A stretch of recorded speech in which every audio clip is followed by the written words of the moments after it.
still cold outside, so we're gonna make another hot cocktail this week. And this time, we're getting a little bit controversial. Yeah, so we're making one of the most polarizing hot drinks there are, the Hot Buttered Rum. You either love it or you hate it, and we're gonna have a little fun experimenting along the way.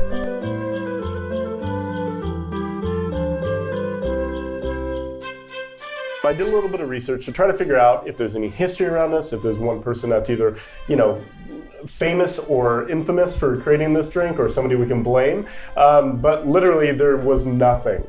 There was no person that claims this drink.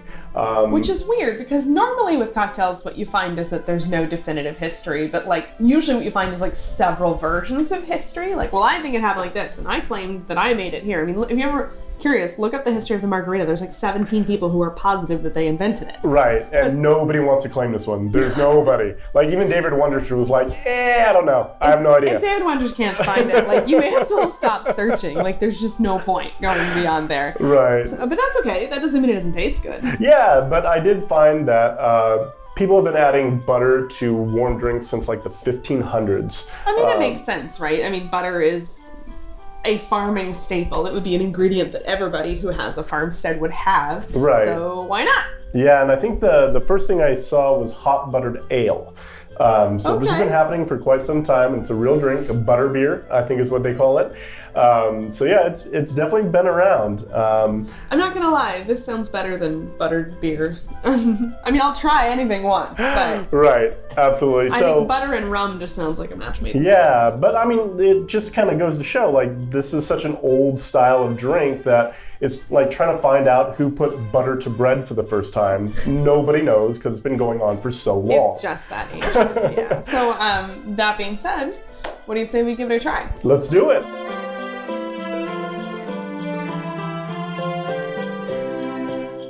So I'm going to go ahead and start preheating our glassware now with hot water, because just to get that nice and up to temperature. We're going to go ahead and make the batter first, because that's a pretty big portion of this drink. And when Chris first told me how to make a hot buttered rum, there was kind of a record scratch at this moment, batter. Are we making pancakes here? Kind of. What? Yep. And he says, well, it's basically kind of like making cookies. Right. I didn't believe him. And then he walked me through it, and he was kind of right. This is usually how things go in a relationship. So basically what you do is you start with butter, again, cookies. A lot of butter. And then you add spices, or I should say sugar, sweetener. Yep. So we're going to add half a cup, to 1 stick of butter, we're going to add half a cup of brown sugar. Now, we're obviously not going to be measuring these things too accurately, because we have very clumpy brown sugar. There we go. Close enough. And... Oh, is that a quarter cup? Yeah. Fractions. Just for good measure. We'll try to compensate for the large lump we had last time, and there we go. All right, so then we add a cup of honey. So this is, anybody that saw the broadcast last week, I think we did the hot toddy. Same honey we're using from that. So we're going to be here a while. Go get a cup of coffee. Add the Jeopardy music. Do you want to spin? I know, I have one right here. I really just wanted to see him wait for Yep, worst broadcast ever. If you don't want this to happen, then go ahead and put the whole jar of honey into a warm bowl of water in advance, and that will liquefy it a little bit without actually adding water to it. So you could do that, but we didn't, clearly. So here we are. All right, so that's a quarter cup of honey. Babe. Thanks! All right, so the next thing we're going to do is add some of the spice mixture to it as well. All right, so cinnamon. Yep. Let's see, we've got half a teaspoon of ground cinnamon. If I remember correctly, a bar spoon's about a teaspoon, right? Pretty close. I think so. Actually, I don't remember. If I'm wrong, then I'm sure you'll let me know. We're going to pretend it's about a teaspoon. It looks about right to me. So I'm cheating looking at the recipe here. Half a teaspoon of cinnamon. Mm-hmm. Trying not to make a big mess here. All right, that looks about right. Great. And then we're doing about 1/4 teaspoon of nutmeg. Quarter teaspoon. Sounds like a quitter to me. I like nutmeg. But you can actually kind of tailor these ingredients however you see fit, create your own batter, add a couple different ingredients to it, and all of a sudden you have something that's slightly different that's completely yours. Add a pinch of salt and also some ground cloves. Unfortunately, all we have is whole cloves. Because I was in charge of gathering the ingredients. So we're gonna go ahead and skip this part. Just it won't really have much to do with the cocktail. A little crunchy. Yeah, a little bit. A little bit crunchy. So yeah, go ahead and grind your cloves before you start filming your video. So now we're just gonna go ahead and mix everything together. Do you want a fork or? Yeah, let me get a fork first, just to get everything kind of unlumpy. You could totally do this in a mixer. One thing that I don't remember if Chris mentioned is it's a really good idea to let your butter come to room temperature, or else it's just going to be more challenging. Yeah, that's pretty critical. Harder to mix it together. So the batter's pretty much done. It's a pretty thick consistency, as you can see. I don't know if you can see here, but it does have a little bit of a fluffy sort of texture. I mean, fluffy is a little bit of a strong word, but it's much fluffier than the stick of butter started out. Right, and so what we do now is we could go ahead and just put this in a fridge, freezer, and just make these kind of, a la minute when you want one. So could you make one right now with this? You could, yeah, absolutely. But just like anything that you're making that's kind of batched out, the longer it sits, the more the flavors kind of combine. I went ahead and made one earlier.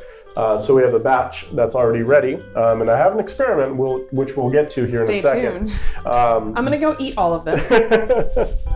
But I just put it in a little Ziploc bag, push all the air out of it, and now we can make these throughout the winter. So that was kind of one of the reasons for this. Alrighty, so let's go ahead and do about 2 tablespoons of that guy. Here's a spoon for you. All right, 2 tablespoons. Now I'm kind of guessing here, as you might have noticed. Are you sensing a theme? I'm sensing a theme here. That looks like about a tablespoon. And I'm gonna go ahead and add a 1.5 ounces of Jamaican rum to this. And this rum is not hot yet. Not yet. The glass is definitely on the warm side, so it'll hold some of that heat. And all right, that looks like, it's a little bit hefty for a tablespoon. Let's throw it in there. Have I ever said how much I love it?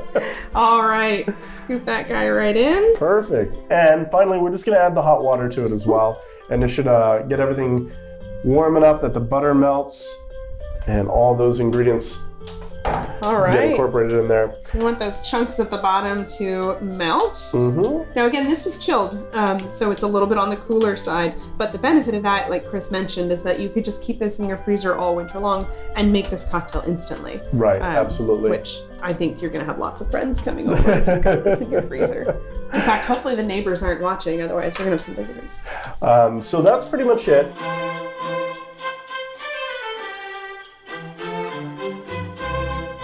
There are quite a few bartenders that are actually, to the batter, they're adding ice cream to it as well. Wait.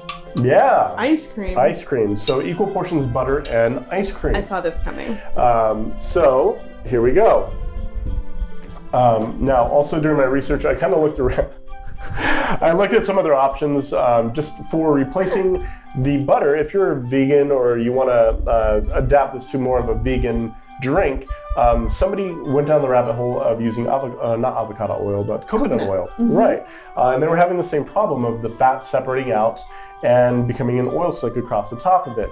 And so she went to her chef and she talked to him, and the chef said, you need an emulsifier to keep the oil from separating. Try xanthan gum. So that makes a lot of sense and it solved her problem. But if you look, if I may, ingredients: skim milk. Now this is admittedly not the really good stuff, so bear with me on that one. But milk, cream, sugar, corn syrup whey, guar gum, carob bean gum, natural flavor, sugar, annatto color. So as we can see, the gums are in the ice cream for the same reason, kind of an emulsification and a texture thing. So adding ice cream to your batter, you're essentially adding an emulsifying agent to the butter. Plus, it's not so different from what you're using already, right? And you've got butter, which you've got cream, which turns into butter if you whip it long enough, and then you've got sugar, and we've added sugar, and then I mean, this is vanilla, but you could probably do like a flavored ice cream. Yeah, absolutely. I mean, go to town, right? So that's pretty much it. But as you can see, we have that separation that I was talking about. It's not too bad though. I wouldn't look at that and say that's an oil slick. Right. But it does have sort of a frothy texture to it. So we thought today, we actually have not tried this in advance. So we'll see what happens. We're gonna give this a try. So what have you done to that batch? So I actually have some xanthan gum that we have in the pantry. Totally normal thing to have, right? Totally. We went down a very dark period of our life where we started keto. So if anybody's been in keto, you know you have all these weird sugars that you can have and xanthan gums weird and sugar. all this crazy stuff. There we go. And That's actually, what we're bringing that talking about. back next month. Sneak peek. Oh yeah, that's right. Yeah, next month we're going to be doing something fun that might remind you a little bit of keto, so keep an eye out for that. But yeah, we had some of that in the pantry, so I was able to kind of grab it. So how much xanthan gum did you add to this recipe? If somebody were to use the same recipe we just mentioned to make the batter, how much xanthan gum should they add? So my understanding of xanthan gum is you do about anywhere from 0.1% to 1% of total volume by weight. So I added probably about 1/4% by weight. So basically, because again, we want it to be the percent of the final cocktail, not the percent of the batter. So basically, a couple of pinches, and that was pretty much it. All right. So far, it looks pretty similar. I'm hopping in here. Yeah, and I don't know. We don't know if it's going to work or not, but it makes a lot of sense. And if not, then we're just going to use ice cream next time. Screw it. We could just make another one. I'm just saying. That's true. I have the ice cream. We do. I kind of want to try it. I think we're going to have to try that in a future video for sure. We used all our cups. We only have 2 of these cups, so. But that's pretty much how you make a hot buttered rum. So last week we did the hot toddy, and I kind of did a diagram. Basically, you have spirit. You have the batter, which consists of a fat, a sugar, and a spice, and then you have all the different options that you can kind of tailor this to your own. Adding ginger to the spice mix, adding a little bit of pepper or another form of spice in there. I can see that. Yeah, like even a black pepper or a cubeb pepper would be really, really good. Just to add a little different accent to this hot buttered rum. We talked about coconut oil. So yeah, if you wanted to go the vegan route, that would be a pretty easy swap out. Again, we haven't tasted it, but I'm sure somebody would be willing to give it a try and let us know how it goes in the comments. But you can really kind of tailor this thing completely to your own taste. But as you can see, actually, there's a pretty significant difference already between the two. Much more emulsification here, so the butter's not laying down that big strong cap like the other one is. It's more sort of cloudy throughout the drink. We'll take some pictures after the fact so you can zoom in a little bit. It might be hard to see from that distance, but what I'm seeing with the OG hot buttered rum is you've got a clearer looking drink with a sort of a thicker head on top, whereas with the one that it's got the xanthan gum, the whole thing looks a little bit cloudy and the top looks a little bit thinner. But I think that we haven't answered the most important question. What's that? What does it taste like? I know, we should taste this. You first. Wait, what? There we go. I want to taste that one too. Cheers. Cheers. Oh, yum. Ooh. Oh, that's good. So good. Ooh, it's so warming. I know. Cheers. Yep, one more time. I was thinking brown butter bourbon with maple syrup would be so good with this. You could wash anything with this, right? Like bacon. So yummy. This is begging for bacon. Oh, bacon, yum. Ooh, that's I will rich. say immediately, right off the bat, this one, as you drink it, there's a lot more of that butter. It's right there. You can feel it on your lips, a little bit of that butter, like that oil slick. Whereas this one, I honestly think it doesn't look quite as polished because I kind of like the clear look of that cocktail, but I don't get that like oil slick. How you feeling about that? I feel like I just drank butter. I mean, like spiced butter. You're not wrong. But I would definitely say that the xanthan gum definitely increased the emulsification, and by that I mean you don't get that like buttery, like slick feel on your lips, which is a good thing. I feel like I have lip gloss on right now. You look so cute. Are my lips shiny? You look so cute. I'm still tasting the butter. Anyways, that's it. That's the hot buttered rum.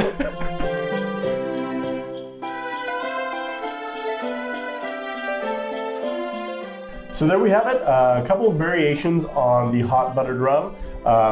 if you watch the video, you know that there's a little bit of difference between the two, and you can definitely see that, hopefully the color as well. And if you want to see exactly why that one is that color, you're going to have to join our Facebook group. We have a link set up at abarabove.com/craftcocktailclub, and you can see our live video, and there's a comment with a video of me making that one. So you'll see why it looks so different. Well, we'll have more videos in the future, but until then, cheers everyone. Happy mixing!